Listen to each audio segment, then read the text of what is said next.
race fans, welcome to another episode of Backseat Drivers. You thought you were done with us, but not quite. I'm here with the regular crew that we started the season with, appropriate that I'm ending it with you guys, Kim Kuhn and Jonathan Merriman.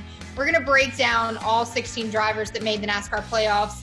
Disclaimer fans, this is broken down by how they netted out with points, not how they ended their playoff or championship run. So let's dive in to the driver who ended up being the Sunoco Rookie of the Year, Cole Custer, in the 41. His first year, wins at Kentucky. We have to think that it's a pretty awesome year for Cole Custer in the NASCAR Cup Series. Yeah, I'd say, anytime that you can be a rookie in the series and get a win in the fashion that he did, that race at Kentucky was exciting. He really kind of, planted his flag, so to speak. So kudos to Cole Custer coming out and getting it done. Tyler Reddick, up until that point, was leading the Rookie of the Year standings, and that win just kind of put the nail in the coffin. He had, big teammates that were overshadowing him. Clint Boyer, Erik Amarola, Kevin Harvick, for goodness sakes, finishes the year with 9 wins. And for Cole Custer to come out and make some noise, find his way into the playoffs his first year in, it's a pretty solid deal for that kid. Very excited to see what Cole Custer is able to do in 2021 after what we saw this year. To Jonathan's point, he's a rookie, wins Rookie of the Year honors, but wins his first race in his first season, which to me, I think is a rarity. You look at the other two rookies who were equally as talented, Tyler Reddick and Christopher Bell, and I thought, it was pretty level playing field in terms of where they were in their rookie season as we headed into the season. We saw good showings from all three of them, but I think Cole really stood out. Getting your first win is a big deal. I'm curious to see what he's able to do next season. And then he's also kind of paved the way, in my opinion, for Chase Briscoe as Chase moves into the 14 car. Kudos to Cole Custer for, to Merriman's point, being able to get something done, even though he was somewhat outshined by his teammates in terms of total wins. Cole Custer ended the year 16th in the standings, but I know just checking that making it to the NASCAR playoffs box for that rookie and that new team in the 41 was a big deal for them. Next up, who finished 15th in the playoff standings, was Erik Amarola, his teammate over there at Stewart-Haas in the 10 car. I know Erik has talked about that he didn't get a win this season, but a lot of speed coming out of the 10 car.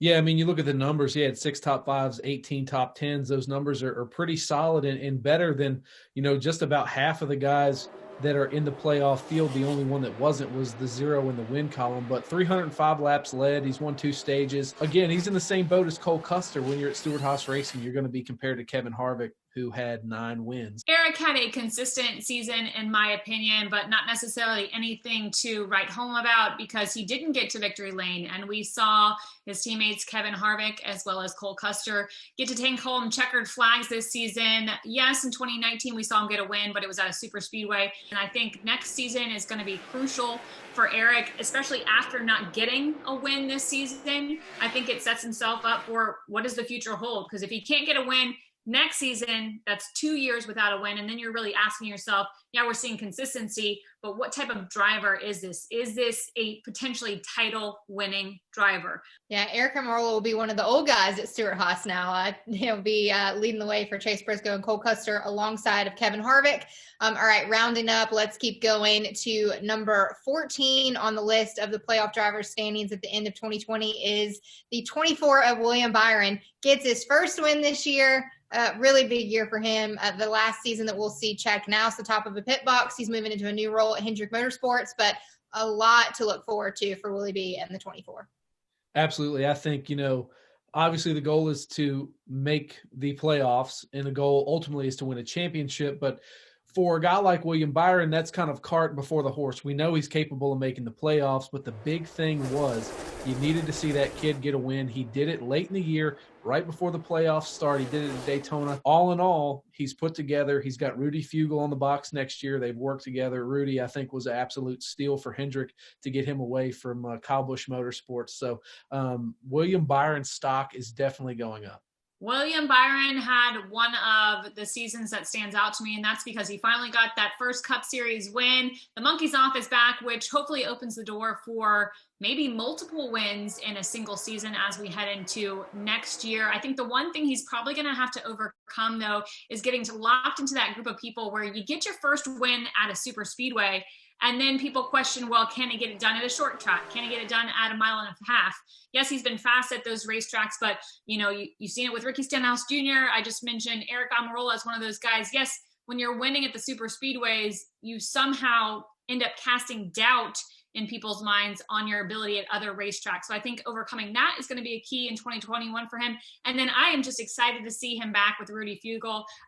He gets to take all of the knowledge he learned from Chad Knaus, who is obviously a multi-championship winning crew chief, and bring that into his relationship with Rudy. And again, what a snag for Hendrick Motorsports. There have been years after years where people have tried to pull Rudy away from KBM and weren't able to do it. And for whatever reason, this time was the charm. So extremely looking forward to what Rudy and William are able to do together in the Cup Series.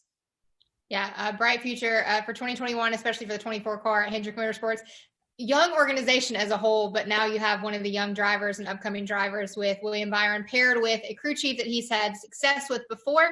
All right, rounding up these bottom 4 in the 16 playoff drivers that we're breaking down, coming in at the 13th position for the end of 2020 is Matt DiBenedetto in the 21 with Wood Brothers Racing.